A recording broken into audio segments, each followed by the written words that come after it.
Monsieur Bourget, vous arrivez après la bataille. Le sujet, il a été voté l'année dernière et voté une nouvelle fois au budget primitif cette année. Vous ne pouvez pas faire semblant de découvrir aujourd'hui que le poste de police municipale va déménager. Que vous ne souscriviez pas à ce projet, c'est une chose, c'est votre liberté. Que vous doutiez, non pas du sentiment, mais des faits d'insécurité qui frappent aujourd'hui la ville des Sables, c'est assez curieux, permettez-moi de vous le dire, et je ne parle pas que de ce début d'été. C'est assez curieux. Vous ne voyez pas les tensions qui agitent et qui sévissent dans notre pays, y compris au Sables d'Olonne? Vous ne mesurez pas ça? Vous êtes au contact de quelle réalité? Voilà, je suis assez surpris par cette remise en cause permanente de ce projet, qui est un projet d'utilité publique, qui nous permettra d'améliorer la sécurité de nos concitoyens. Certes, c'est beaucoup d'argent. La ville des Sables d'Olonne va investir beaucoup d'argent cette année pour ce poste et l'année prochaine avec la création du CSU. Et la ville des Sables d'Olonne sera probablement amenée à renforcer l'année prochaine les effectifs de police municipale parce que l'insécurité croît dans notre pays en général et aux Sables d'Olonne aussi. Et nous voulons améliorer la sécurité de nos concitoyens. Et donc nous renforçons les moyens de notre police municipale en les dotant des équipements et des outils qui permettront à cette police de mieux fonctionner.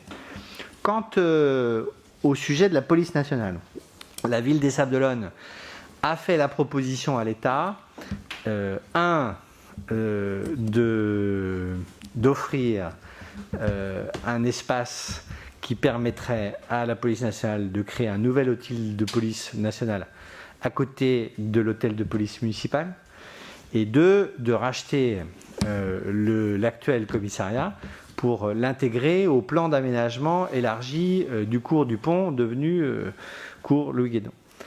Et simplement, les décisions de l'État ne sont pas aussi rapides que celles du conseil municipal des Sables d'Olonne. Et donc, la question est sur la table du ministère de l'Intérieur, avec un avis favorable de la hiérarchie policière vendéenne du DDSP et du préfet de la Vendée, qui voit tout l'intérêt du renforcement de notre partenariat entre police municipale et police nationale, partenariat qui est éprouvé tous les jours, jour et nuit, au Sables d'Olonne.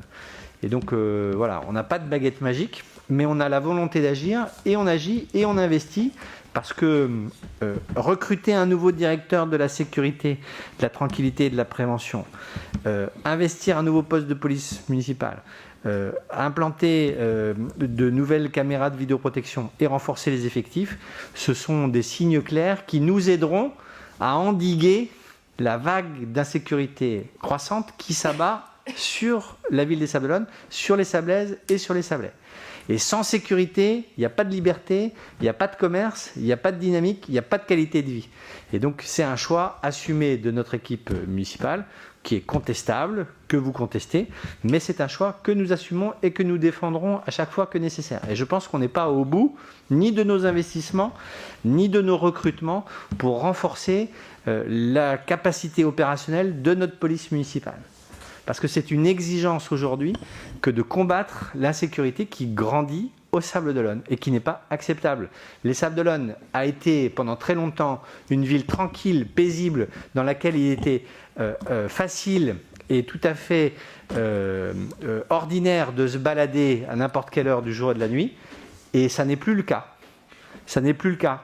On peut le déplorer, on peut le regretter, mais notre responsabilité à nous, c'est d'agir pour rétablir cette liberté, rétablir l'ordre public et rétablir la tranquillité publique aux Sables d'Olonne. Les Sables d'Olonne n'ont pas vocation à accueillir tous les trafiquants de drogue des banlieues, des métropoles de l'ouest de la France. Et aujourd'hui, si nous ne nous donnons pas les moyens de lutter contre ce tourisme narcotique, eh bien, nous nous préparons à des lendemains difficiles. Donc, je soutiens de toutes mes forces ce projet d'hôtel de police municipale, les projets de partenariat renforcés avec la police nationale et les recrutements à venir lorsque nos finances le permettront pour renforcer nos effectifs de police municipale et améliorer concrètement la sécurité des Sablaises et des Sablais, pas simplement au Sables d'Olonne, à Olonne, au Château, à la Chaume, dans tous les quartiers de la ville, parce que dans tous les quartiers de la ville, la situation se dégrade. Et cette dégradation n'est pas acceptable. C'est une pente qui n'est pas acceptable. Les délinquants ne sont pas les bienvenus au Sables d'Olonne, ils doivent le savoir, et ils doivent trouver face à eux une police municipale et une ville déterminées à les combattre. Y a-t-il d'autres observations ?